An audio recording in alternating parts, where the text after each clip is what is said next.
I am Joel McLeod. I'm Roland Tanner. And welcome to the 905er.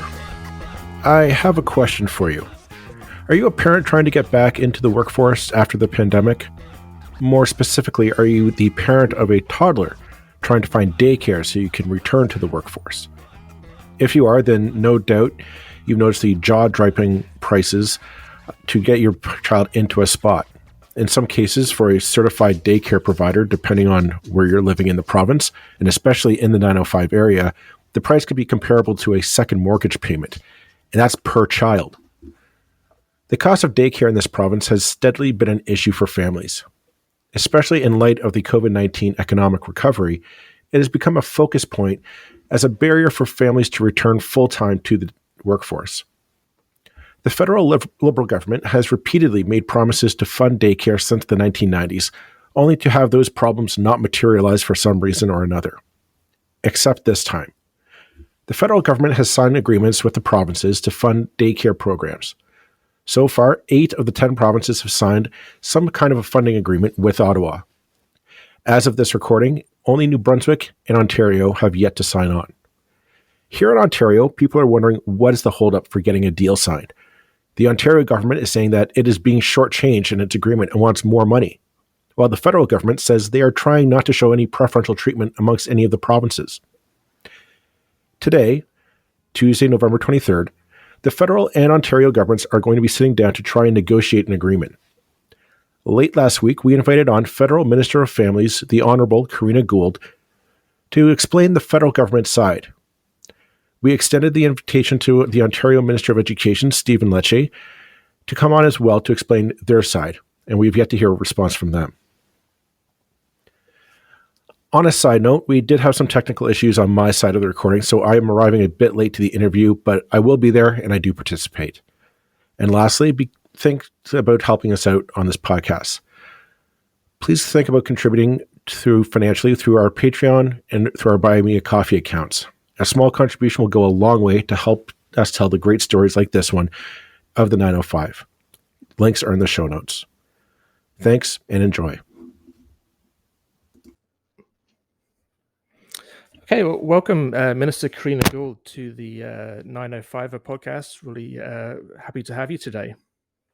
I'm great. I'm so happy to be here, Roland.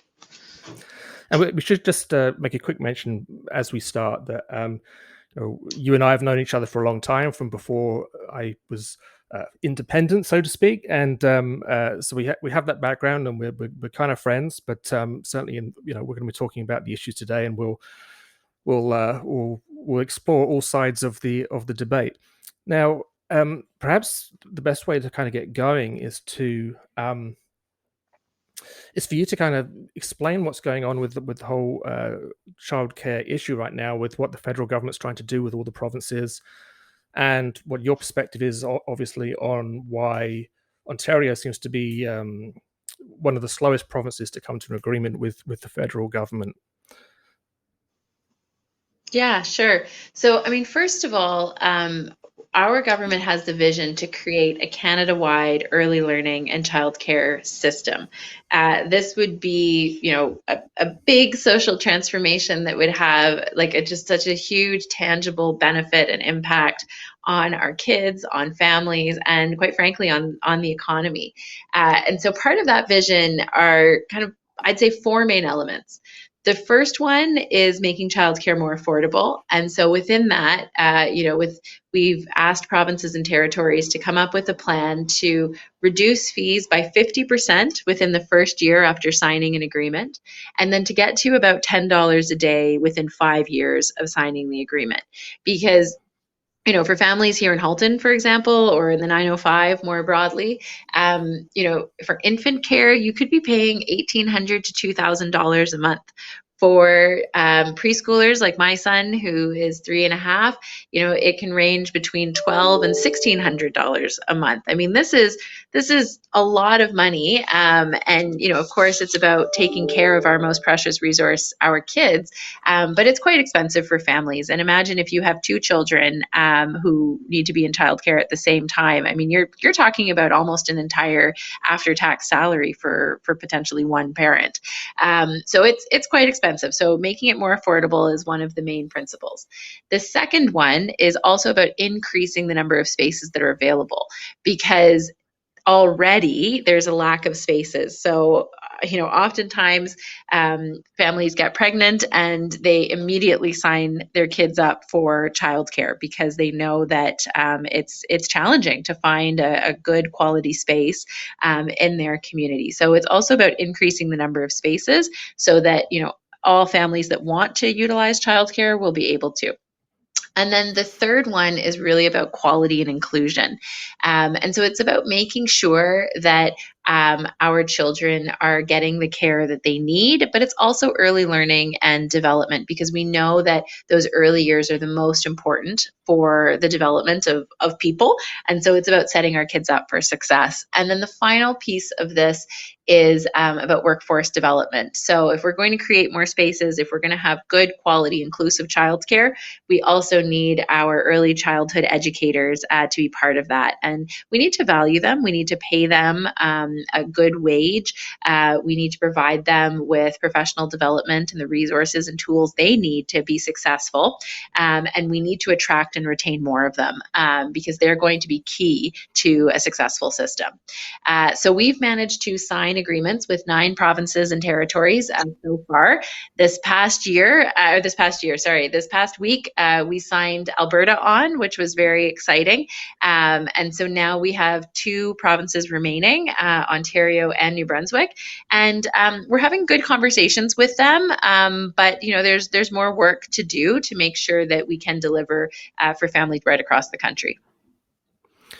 So if we get into the kind of debate of what's happening, specifically with Ontario and the provincial government, I was just going to ask, I remember from my previous life in the UK that the Scottish government introduced a totally different issue, but they introduced payments and funding for senior care and old age care. And because it was still basically a private system, all the old age homes basically put their price up by the amount that the government was giving to them and carried on as before. How do you make sure that kind of thing doesn't happen with this? That basically, because we're still dealing with a private system, you're not kind of creating a national childcare entity. That private people are at liberty to charge whatever they like.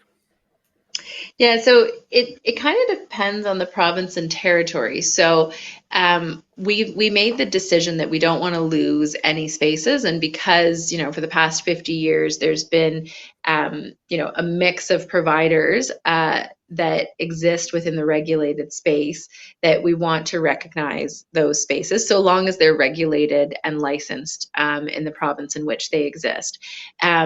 Depends on the province, though, because some provinces, like Nova Scotia, for example, are looking to move towards, almost an entirely public system over time, right? Other provinces have said, and the federal government's priority is that for any new spaces, and so expansion and growth would be in the not-for-profit sector. And then some provinces have, like PEI, for example, that has a pretty even mix between not-for-profit and private providers, have put very strict controls in place in terms of what kind of earnings private operators can make with public money. And I would say that kind of exists already to a certain extent in Ontario, because Ontario provides quite an extensive subsidy system for very low income families. And so they already have some of those controls in place. But those are things that we have to look at. And I would say that within the Alberta agreement, for example, Alberta has one of the highest ratios of for-profit versus not-for-profit providers of childcare. And they are looking at now with the federal agreement what a cost control framework would look like if private operators were to be able to access federal funds. So those conversations are happening between the federal and the provincial government, because we want to ensure that public money is being used appropriately and not for excess profits. Now, Hi. Joel, could you are there? Good. I do have a question because like the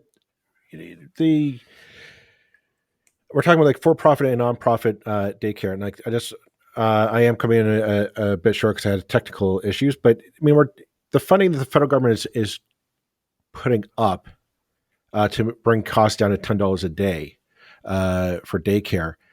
The majority of I know from personal experience, the majority of us are putting our kids basically into for-profit daycare. I mean, that's really kind of how the model exists here in Ontario. There are not-for-profit, but Well, the no, that's majority. not true, Joel. It's actually in Ontario, it's actually the opposite. So in Ontario, in Halton, the majority are for-profit providers, but in Ontario, 75% are not-for-profit. So Ontario actually has a much more majority not-for-profit system. Actually the biggest outside of Quebec, but Halton is an exception. There's Okay. not very many not-for-profit providers in Halton.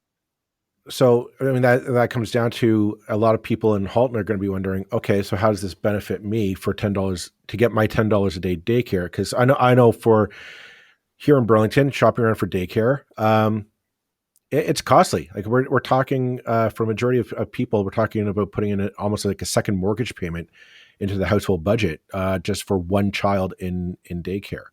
Uh, so Yeah, so as I know you like came in a little late, but as I said from the beginning, all regulated spaces, current uh, existing spaces, would receive an operating subsidy. So in the province, so okay, whether yeah. they're So not for that's profit or for profit. that leads Yeah. me to my actual point. So what's stopping somebody from signing on to if you have a kid, you're looking to put their kid into daycare now, and you sign up for like the most expensive the daycare with all the bells and whistles, the one that has all the the arts and crafts and the all that stuff that you want in a daycare, but often is out of reach for families of modest means. What's stopping you from signing your kid up now for that, with the anticipation of, well, we're going to get it for $10 a day? Like I guess it's a question of equity across the board. Well, I think it will actually make access to daycare more equitable Mhm. because the cost will go down for all families. So, so long as it's a regulated space, it will be eligible for that subsidy. The province will have to work through what reasonable costs are for daycares, which is what provinces across the country are doing, right? So let's say, Right. the average cost is, $1,200. If a daycare provider says, well, actually ours is 1,800, the provincial regulator will probably say, well, can you explain that to us? There may be a legitimate case in that downtown Toronto rent is much higher, and Right. so they don't have a huge profit margin, but they'll probably have to go through all of those steps at the provincial level.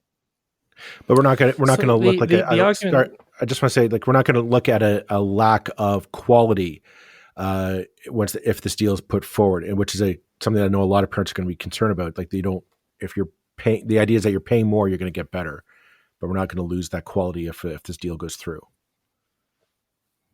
That's correct, because it's basically saying if you're an existing regulating space, that space will qualify for the reduction in fees, and it also doesn't always bear out in reality that because you're paying more, the quality is better.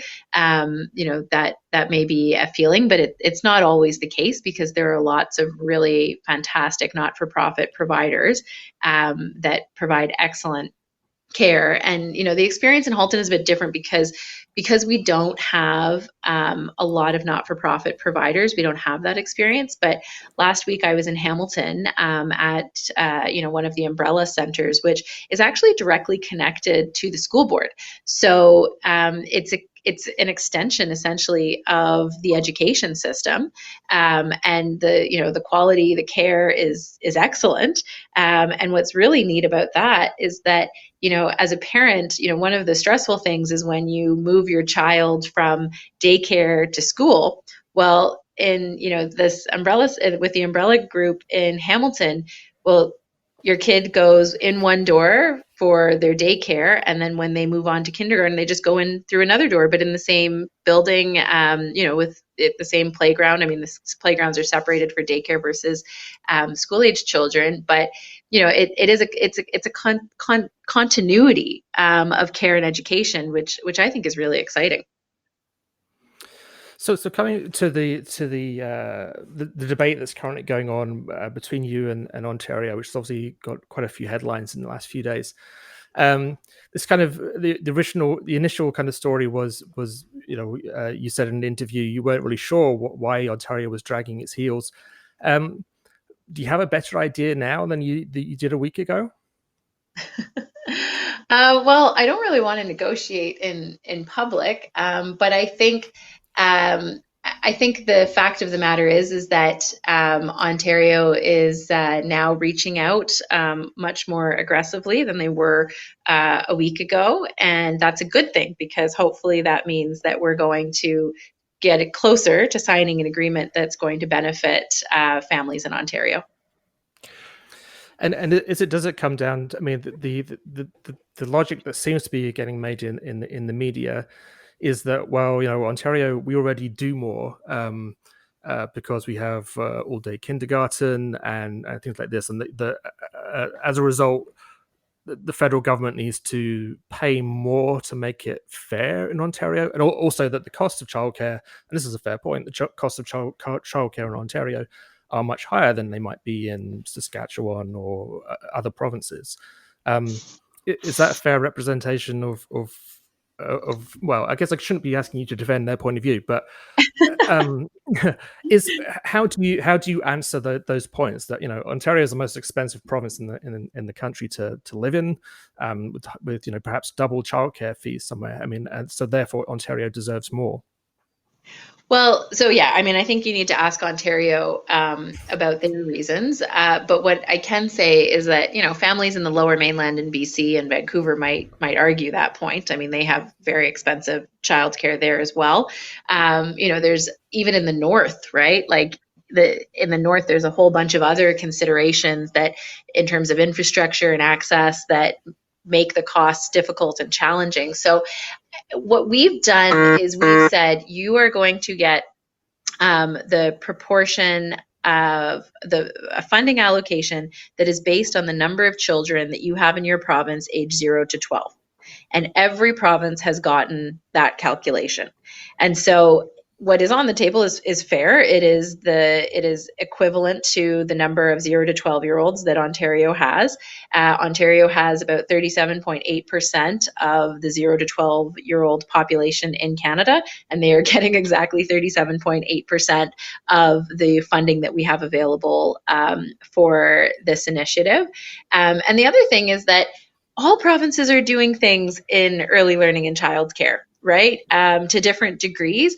And the idea behind this agreement is not to pay for what is already existing, but to reduce fees for parents and to grow the spaces that are available and to support the workforce. So we totally recognize and appreciate and laud and congratulate the work that Ontario has done in full day kindergarten. That's fantastic. But this agreement is about doing more. I was just going to say that the Premier Ford has come out and said that next door in Quebec, Premier Legault is getting a much better deal from the federal government for their childcare program. Is there something to that? I mean, I know Quebec already had a full a daycare program in place. To the tune of, I think, $8 to $10 a day. I'll have to double check my facts, but they already had a plan in place, which was kind of copied across the country. What do you have to say that to Premier Ford's assertions that Ontario isn't getting its fair deal when compared to Quebec or presumably other provinces in that regard? Well, I think you answered the question, Joel. Quebec already has daycare for $8.50 in place, and they've had it for over 20 years.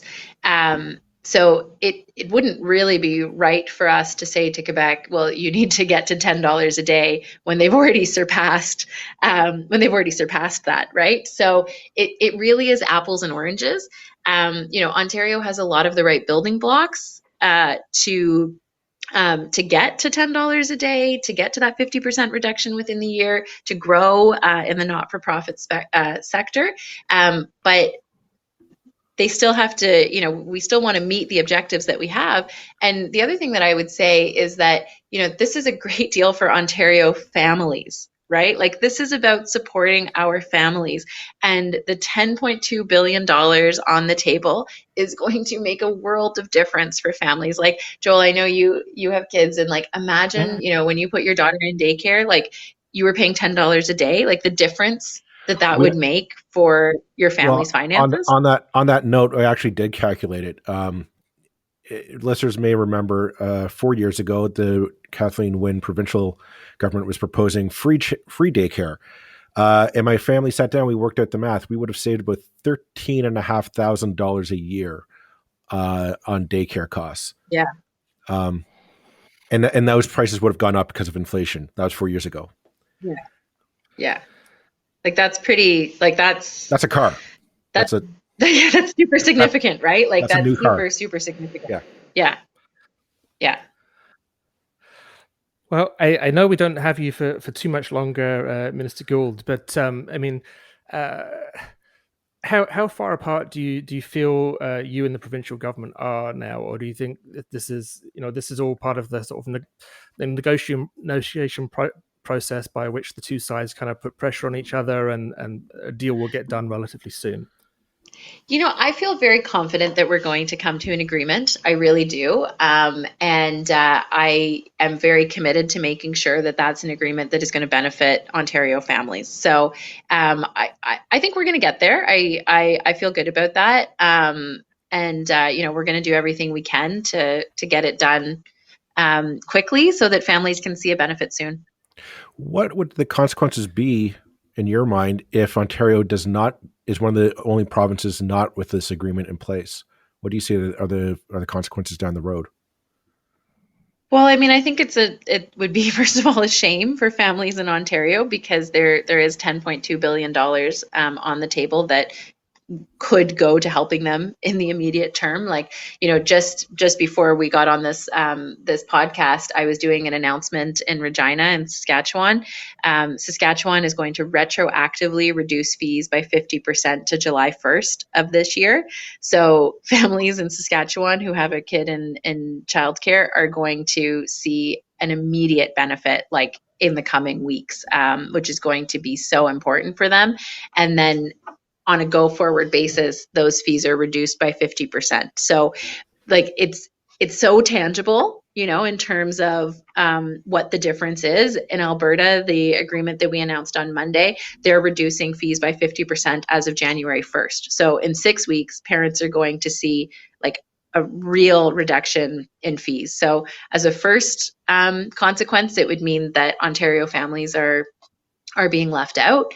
And as a second one, I mean, I think, what we have seen over the past 20 months of this awful pandemic is that women have been hit the hardest. We talk about the She Session. We talk about the fact that women have been in some of the hardest hit industries, but they've also faced the dual burden of trying to work from home and care for small children or older children who were out of school. And so, how this is so important, not only for parents and families, but for our economic recovery as well. And I think, if we want to come roaring back right across the country, we know that this is going to make such a big impact for our economy as well.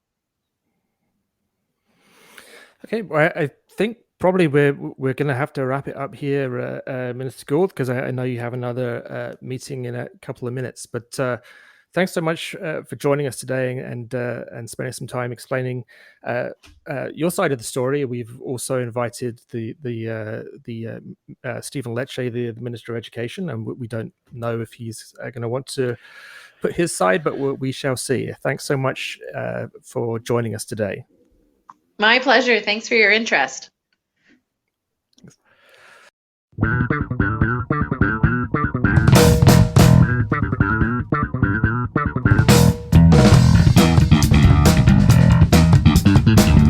That's it for this episode of the 905er. Thank you for listening.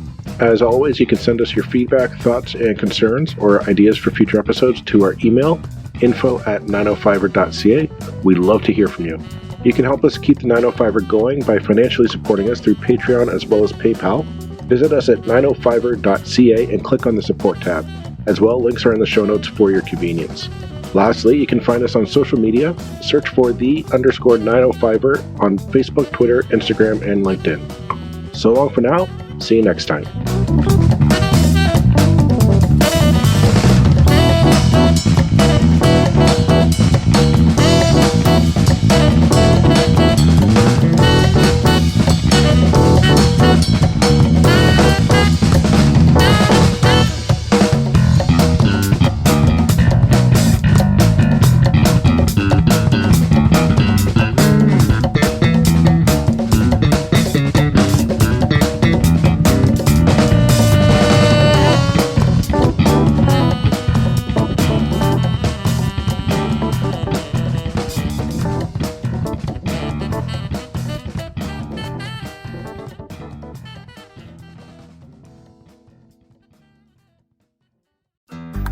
Looking to make the most out of this life and optimize your personal wellness? Then check out the Natural Man Podcast. Join me, host Mike C., as we explore all areas of human wellness, physical, mental, and emotional. Learn strategies to optimize your own well-being and be in the driver's seat of your own health. Remember, your doctor works for you. Learn biohacks, neurohacks, ways to improve sleep, and ways to optimize your body and your mind. Check us out on Apple, Spotify, the Fountain app, and at naturalmanpodcast.com.